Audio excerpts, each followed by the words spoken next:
Bismillah, Assalamualaikum warahmatullahi wabarakatuh. Alhamdulillah, salatu wassalamu ala rasulillah wa ala alihi wa sahbihi wa man wala. Asyhadu an la ilaha illallah wahdahu la syarikalah wa asyhadu anna muhammadan abduhu wa rasuluhu la nabiyya ba'dah. Ya ayyuhallazina amanu taqullaha haqqa tuqatih wa la tamutunna illa wa antum muslimun.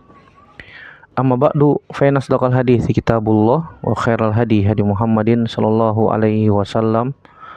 Syarrul umuri muhdatsatuha wa kullu muhdatsatin bid'ah wa kullu bid'atin dhalalah wa kullu dhalalatin finnar.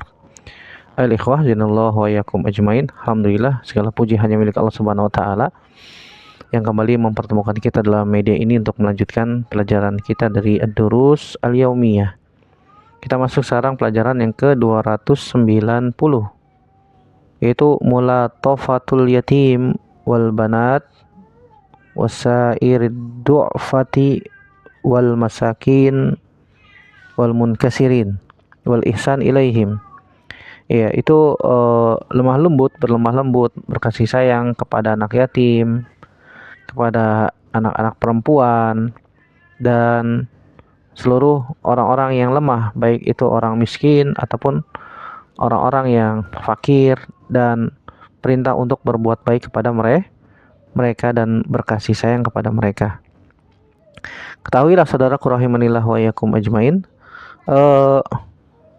kenapa disebutkan hal-hal ini seperti anak yatim, banat, sairid du'afa, orang-orang yang lemah, orang miskin, dan kita dianjurkan untuk berbuat baik serta berkasih sayang kepada mereka, karena mereka ini mahallus syafaqah warahmah. Mereka ini orang-orang yang perlu diberikan kasih sayang. Mereka orang-orang yang perlu diberikan untuk berlemah lembut kepada mereka. Dan kita tahu bahwasanya Islam itu agama penuh dengan rahmat, penuh dengan kasih sayang, penuh dengan kebaikan, yang Allah Subhanahu wa taala menganjurkan untuk berbuat ihsan kepada mereka dalam beberapa ayat di dalam Al-Qur'an. Dan Allah Subhanahu wa taala juga menjelaskan bahwasanya Allah Subhanahu wa taala yuhibbul muhsinin. Allah Subhanahu wa taala itu mencintai orang-orang yang berbuat ihsan. Dan mereka itu orang-orang yang perlu diberikan kepada mereka kebaikan, ya. Ya waladzina hum fi hajatin ilal ihsan yakunul ihsan ilaihim afdal wa akmal. Tentu saja berbuat baik kepada orang-orang ini, anak yatim, anak-anak perempuan, orang-orang yang lemah, orang-orang miskin, itu lebih utama dan lebih sempurna. Di antaranya yang kita akan bahas di sini yaitu al-yatim. Itu anak yatim. Apa yang dimaksud dengan anak yatim? Yatim itu artinya as-saghir allazi mata abuhu qabla bulughihi, sawa'un kana dzakaran aw unsa, wala ibrata biwafatil yatim itu artinya anak kecil yang telah meninggal ayahnya sebelum anak itu balik. Sebelum anak itu balik, baik perempuan maupun laki-laki sama. Ya, jadi pengertian ini bisa menjadikan kita sebagai acuan, ya, tentang anak yatim. Yatim itu yang bapaknya sudah meninggal dan dia belum balik. Kalau sudah balik berarti bukan dikatakan ya yatim lagi. Ya. Kenapa demikian? Karena mereka sudah bisa mencari nafkah. Ya, ketika sudah balik mereka sudah bisa mencari nafkah. Dan anak yatim yang bapaknya meninggal dan belum balik, ya, mereka butuh kasih sayang. Wala ibrata fi biwafati al-um. Kalau ibunya meninggal gimana, Ustaz? Ya, la ibrota, tidak dianggap, ya. Kenapa? Karena yang jadi perhatian di sini anak yatim itu yang masih kecil dan bapaknya meninggal sebelum balik. Walaupun dia masih punya ibu.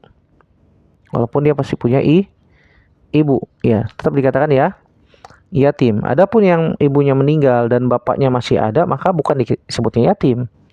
Dan tidak ada istilah piatu dalam Islam, nggak ada. Seperti di Indonesia, kalau bapaknya meninggal disebutnya yatim, kalau ibunya meninggal disebutnya piatu. Ya, yang ada dalam Islam hanya ada istilah yatim. Adapun piatu nggak ada, ya. Ya, tidak ada istilah piatu dalam dalam Islam. Eh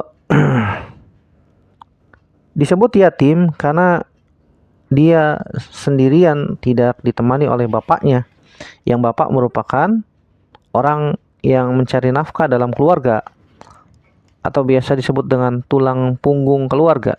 Itu ya, yatim.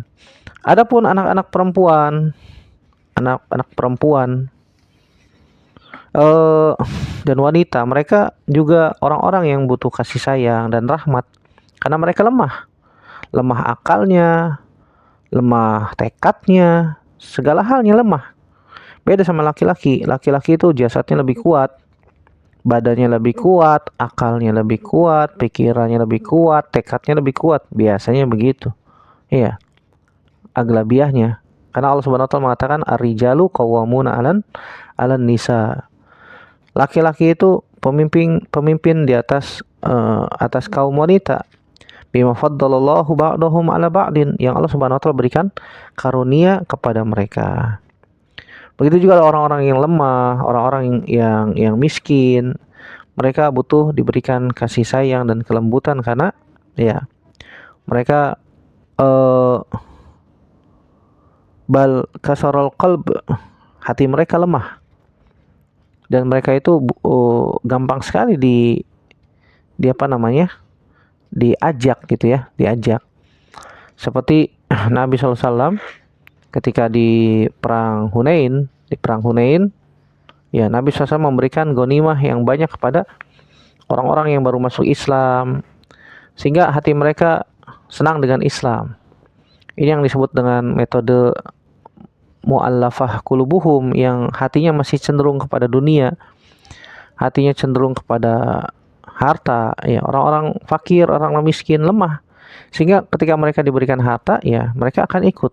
Ini yang dijadikan sasaran oleh orang-orang yang apa namanya, yang mengajak kepada agama selain Islam. Mereka memanfaatkan ini. Artinya akhirnya mereka memberikan sembako, memberikan ya harta kepada orang fakir miskin untuk diajak menganut agama mereka, untuk masuk ke dalam agama mereka. Waliyazubillah. Oleh karena itu Islam jangan sampai ketinggalan. Artinya jangan sampai mereka malah ya diajak kepada agama selain Islam. Padahal mereka rata-rata muslim. Mereka rata-rata muslim, dan kita sebagai saudara sama muslim wajib membantu mereka. Dan saya sering ingatkan kepada teman-teman yang bergerak di bidang sosial, ketika memberikan bantuan kepada anak-anak yatim, kepada anak-anak orang-orang yang lemah, anak-anak perempuan, orang miskin, fakir, dan yang apa namanya, terkena bencana misalnya, maka perlu diselipkan dakwah. Perlu diselipkan apa? Dakwah. Ya mungkin kita bisa sebut dengan edukasi ya. Kita berikan edukasi tentang agama, penguatan iman, agar mereka kokoh di atas iman, di atas Islam. Jangan sampai tergoyangkan karena apa? Sembako, sehingga mereka harus murtad. Nauzubillah. Nasallallahu salamata wal afiyah. Ada edukasi, ada pendidikan, ada dakwah, ada siraman rohani, sehingga hati mereka tercerahkan, mendapatkan hidayah dari Allah Subhanahu wa taala, dan kembali kepada Islam sebagaimana yang dibawa oleh Nabi sallallahu alaihi wasallam. Kita akan bacakan beberapa ayat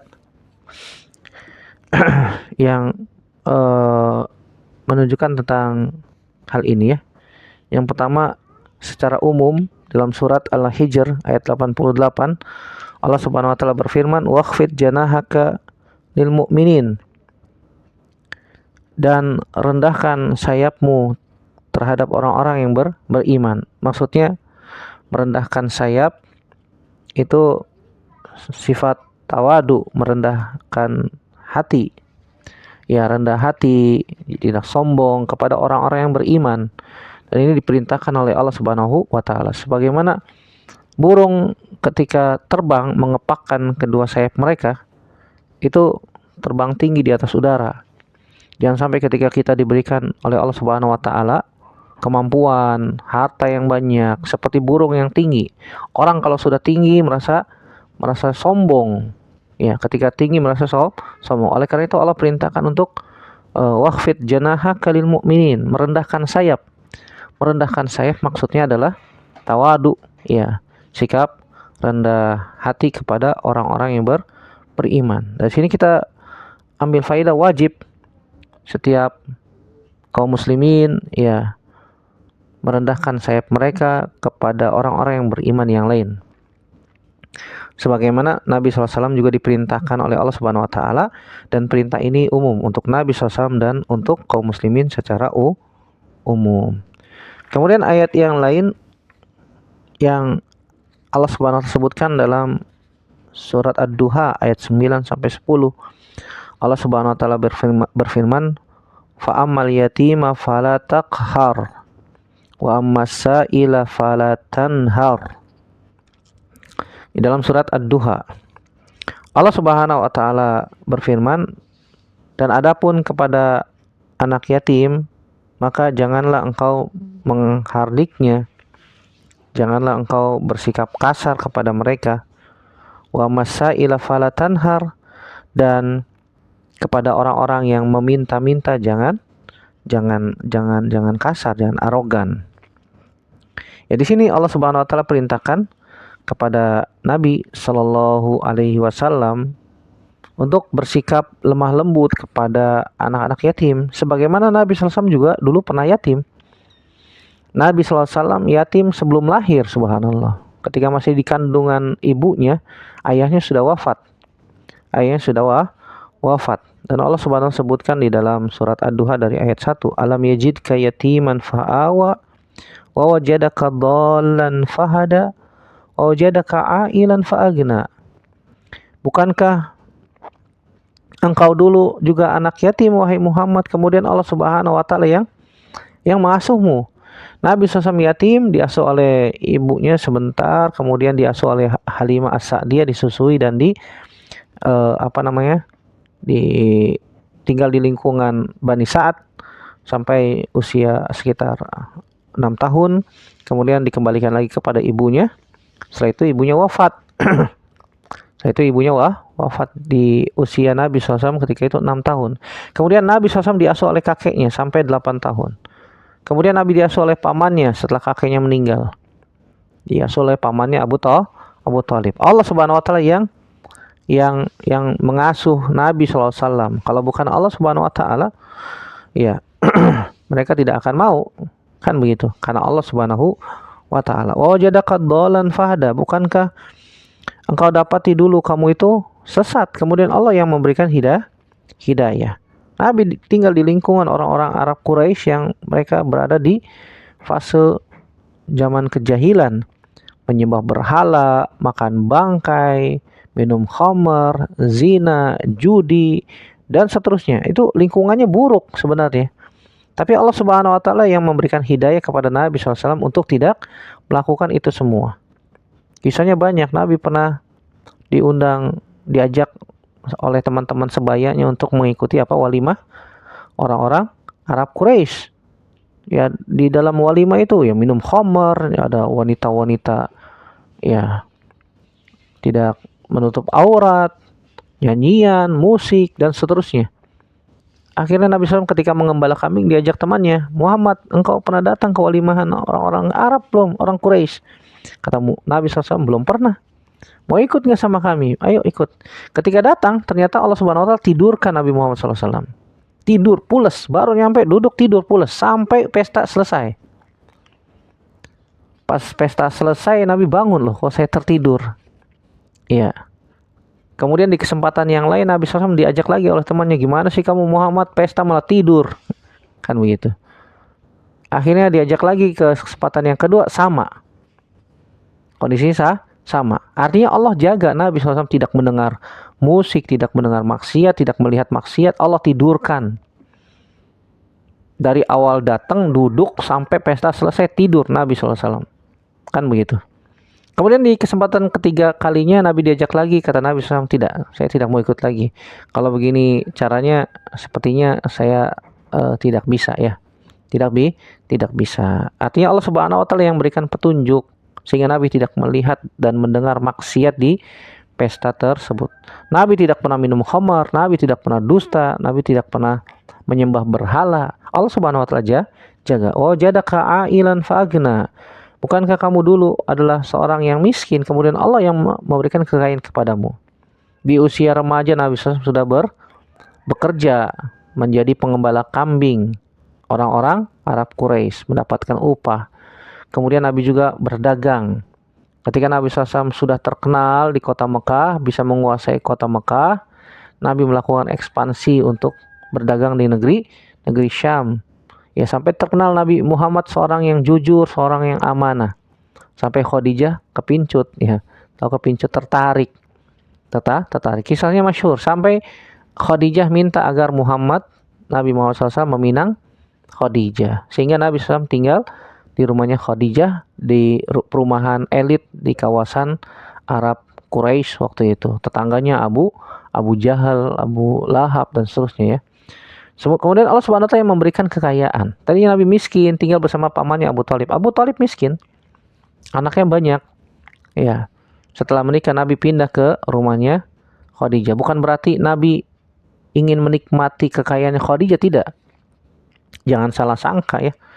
Ini yang dikatakan oleh orang-orang liberal yang mengatakan bahwasanya orang-orang liberal itu mereka mengatakan Nabi Muhammad SAW menikahi Khadijah untuk mengambil hartanya. Bukan, subhanallah. Nabi saja ketika menikahi Khadijah maharnya 20 ekor unta. Banyak. Dari hasil usaha Nabi SAW. Di usia remaja Nabi sudah bisa menguasai pasar kota Mekah. Sampai ekspansi ke negeri Syam. Dagang ke negeri Syam. Ketika belum menikah. Nabi udah jadi saudagar kaya. Sebelum menikah dengan Khadijah. Ya, Allah Subhanahu wa taala yang memberikan kekayaan kepada Nabi sallallahu alaihi wasallam. Fa amal yatima fala takhar wa masaila fala tanhar. Adapun kepada anak yatim, ya, harus berlemah lembut, tidak boleh kasar. Kepada orang-orang yang meminta juga tidak boleh dihardik, tidak boleh dimarahi dan seterusnya. Ini perintah dari Allah Subhanahu wa taala dan juga perintah kepada kaum muslimin secara umum. Kemudian ayat selanjutnya ada di dalam surat Al-Ma'un ayat 1 sampai 3. Allah Subhanahu wa taala berfirman, "Ara'aita allazi yukazzibu bid-din, fadzalika allazi yad'u'ul yatim wa la yakhuddu 'ala ta'amil miskin." Kata Allah Subhanahu wa taala, apakah engkau tidak melihat, memandang orang-orang yang mendustakan agama, mendustakan hari kiamat, mendustakan hari pembalasan. Ya, mereka tidak meyakini hal itu. Fadzalika allazi yad'u'ul yatim. Itulah orang-orang yang yad'u'ul yatim. Mereka yang da'a yad'u. Mereka yang la tukrimul yatim. Mereka orang-orang yang tidak memuliakan anak-anak yatim. Ya. Wala yahuddu 'ala ta'amil miskin. Mereka juga tidak menganjurkan untuk memberikan makan untuk orang-orang miskin. Dan yatim tadi sudah kita sebutkan. Orang-orang yang mendustakan agama itu mereka senantiasa tidak memuliakan anak-anak yatim. Ya, nanti kita akan baca hadisnya. Orang yang senantiasa memuliakan anak yatim maka akan mendapatkan derajat di sisi Nabi Shallallahu Alaihi Wasallam. Kemudian mereka juga tidak menganjurkan untuk memberikan makan kepada orang-orang miskin. Dari sini kita bisa ambil faidah bahwasanya tidak boleh kita menghardik, berkata kasar kepada anak-anak yatim, kepada orang-orang miskin, kepada orang yang meminta-minta. Nggak boleh. Kalau misalnya kita datang orang-orang yang minta-minta dan kita lihat nih orang kayaknya bener nih, orang-orang yang sangat membutuhkan, ya kita kasih semampu kita. Tapi kalau besok datang lagi, dan kita lihat ternyata di jalan dia juga begitu. Oh, ternyata ini profesinya misalnya, ya maka tidak kita kasih lagi. Kenapa? Sebagai pelajaran. Nggak boleh minta-minta. Islam itu tidak mengajarkan minta-minta. Ya. Kalau ada orang minta-minta karena profesinya, jangan dikasih. Ya. Nanti kebiasaan kan begitu. Dia keenakan, nggak mau kerja padahal sehat badannya. lengkap tubuhnya. Kenapa dia tidak mau kerja? Kan begitu.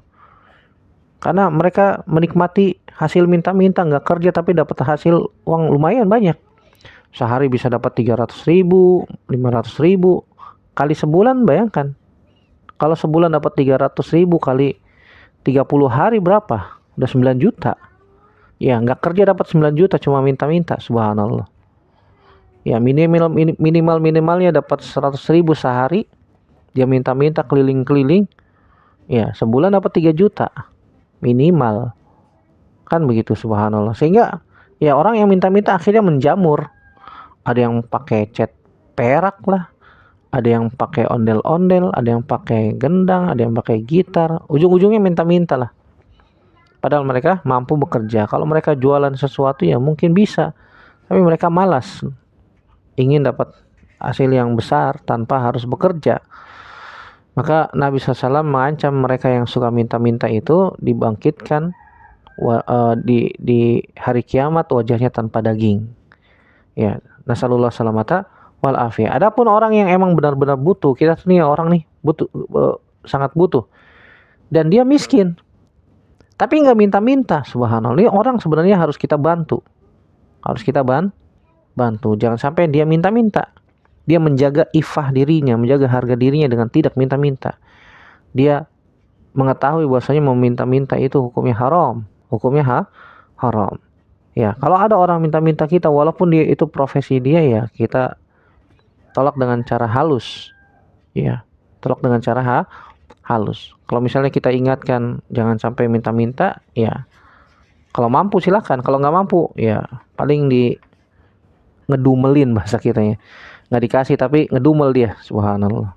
Nasallallahu salamata wal afiyah. Dari dua ayat ini kita juga bisa ambil faidah bahwasanya ya haram hukumnya minta-minta, nggak boleh. Ya kecuali emang dibutuhkan, seperti hadis Qabisah yang tidak boleh minta-minta kecuali pada 3 orang. Yang pertama emang sangat butuh tadi, nggak punya makanan, dia minta-minta. Seperti kisah Aisyah radhiyallahu anha yang diriwayatkan Imam Bukhari dalam Adabul Mufrad. Disebutkan datang kepada Aisyah seorang wanita yang membawa 2 anak perempuan. Kemudian sangat laparnya, akhirnya minta-minta ya. Sangat lapar dan boleh waktu itu ada hajat. Dan darurat, kalau nggak makan bisa binasa, bisa meninggal. Akhirnya datang ke rumah Aisyah, dan Aisyah nggak punya makanan kecuali tamar, kecuali 3 butir kurma, subhanallah.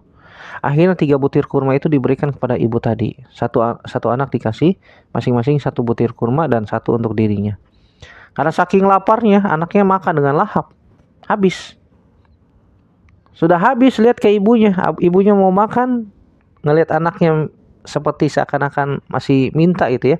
Akhirnya dipotong jadi 2, diberikan kepada anaknya masing-masing. Dan ibunya tidak makan, subhanallah. Aisyah menyaksikan fenomena ini, kemudian menceritakan kepada Nabi Shallallahu Alaihi Wasallam. Itu minta-minta yang diperbolehkan, satu karena sangat ada hajat, ada kebutuhan darurat. Yang kedua, ketika ada musibah, misalnya banjir bandang misalnya, sehingga harta bendanya habis semuanya, kecuali pakaian yang menempel di tubuhnya saja. Maka ketika itu dia boleh minta-minta sampai dia bisa kembali tegak berdiri sendiri. Setelah dia bisa tegak berdiri sendiri, maka setelah itu tidak boleh minta-minta lagi. Yang ketiga, kita minta-minta untuk membantu orang. Seperti kita mengajukan proposal ke perusahaan-perusahaan untuk membantu orang-orang yang lemah, membantu anak-anak yatim, membantu orang-orang fakir, miskin, ya. Padahal kita mampu, tapi kita berikan untuk orang lain yang membutuhkan. Hukumnya boleh, ya. Hukumnya boleh. Ya, selain dari itu tidak boleh. Tidak boleh minta-minta. Dan juga kita bisa ambil faidah bahwasanya Islam itu menganjurkan untuk memberikan makan kepada orang-orang miskin, kepada orang-orang yang membutuhkan, yang kelaparan, ya. It'amut ta'am. Ya, memberikan makanan kepada orang lain. Allahu a'lam bishawab. Adapun dari hadis Nabi sallallahu alaihi wasallam, ada beberapa hadis Nabi sallallahu alaihi wasallam yang menunjukkan perintah tentang masalah ini. Tidak boleh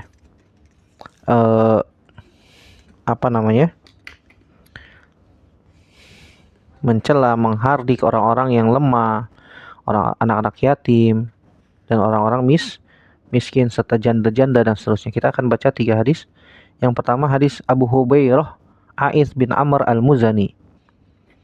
Beliau termasuk sahabat yang pernah ikut Bai'atur Ridwan.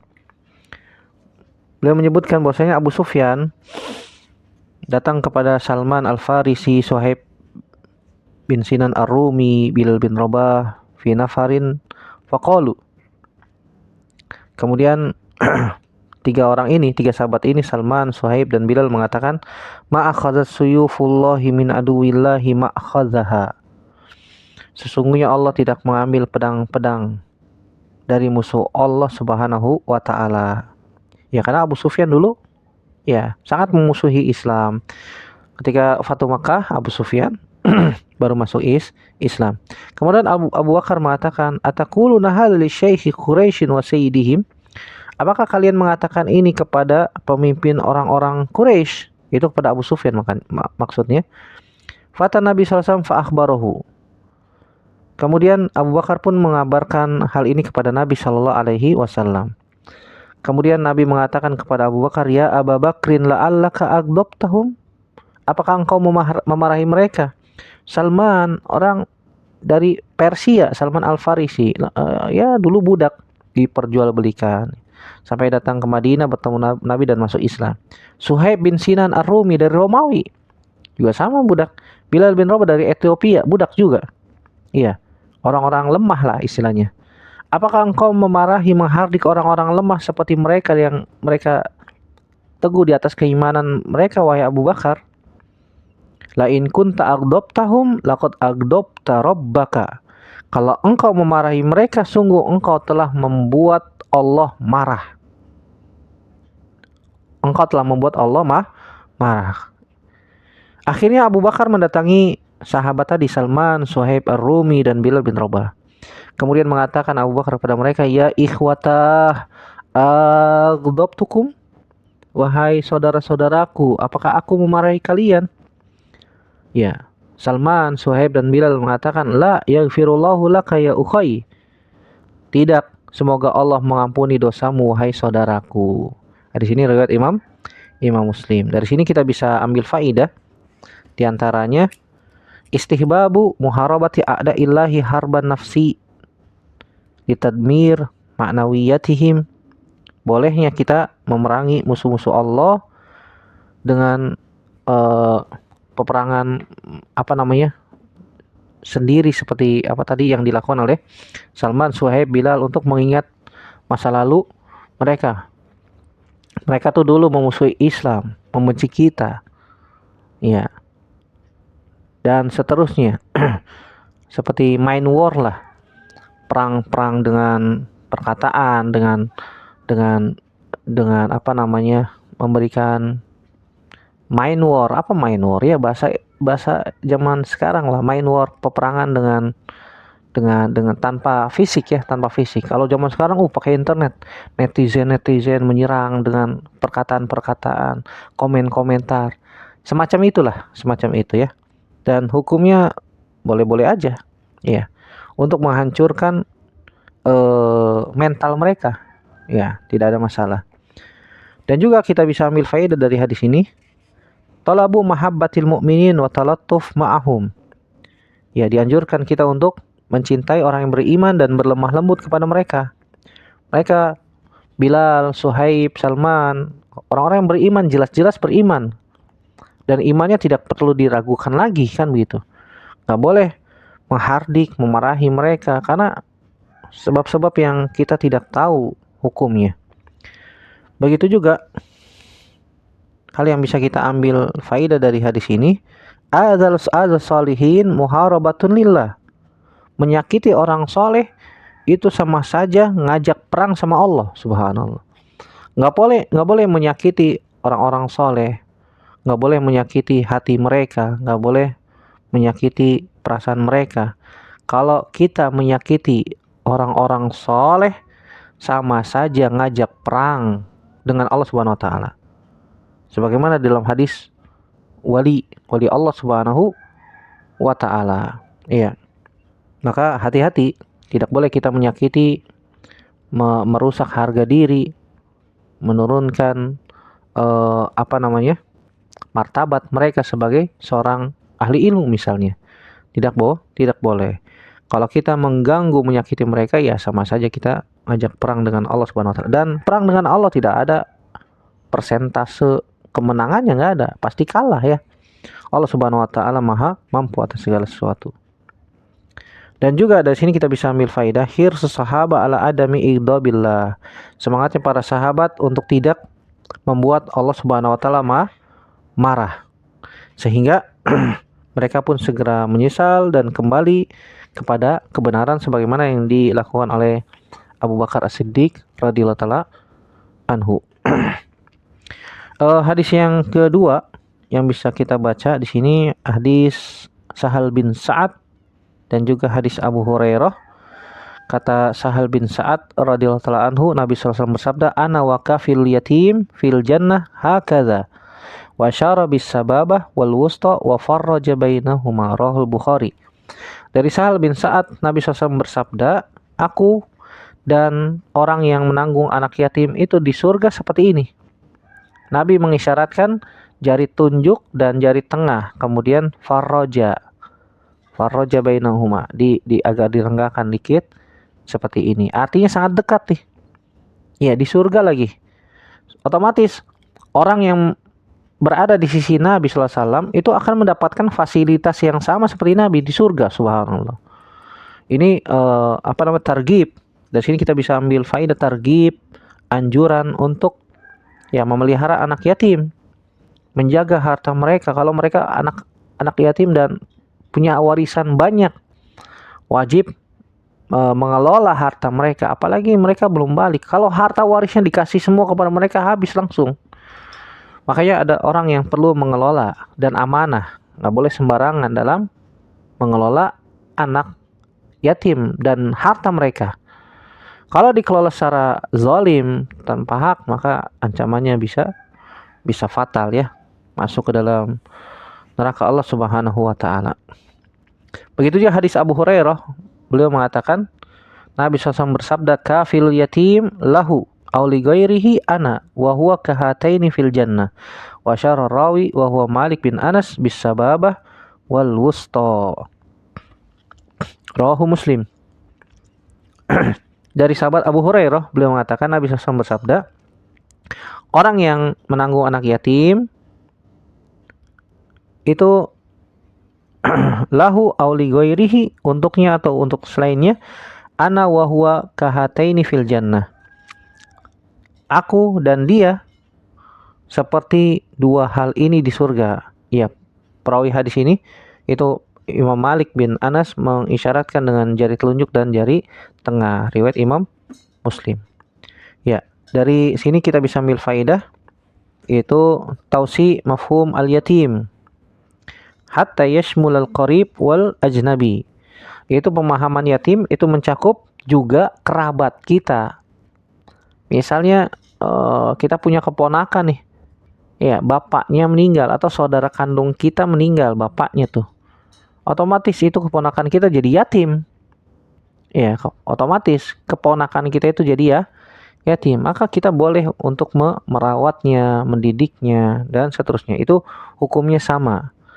Memiliki keutamaan mengurus anak yatim. Wallahu a'lam bishawab. Ya, ini yang bisa kita bahas dari anjuran untuk berlemah lembut, untuk berkasih sayang kepada anak-anak ya yatim dan juga yang semisal dengan mereka. Semoga Allah Subhanahu wa taala ya berikan kemudahan kita untuk bisa mengamalkan ilmu yang telah kita dapatkan, dan semoga Allah Subhanahu wa taala ya memasukkan kita semua ke dalam surga tanpa hisab, tanpa azab. Amin ya rabbal alamin. Demikian, semoga bermanfaat. Subhanaka Allahumma bihamdik, asyhadu an la ilaha illa anta, astaghfiruka wa atubu ilaik. Wassalamualaikum warahmatullahi wabarakatuh.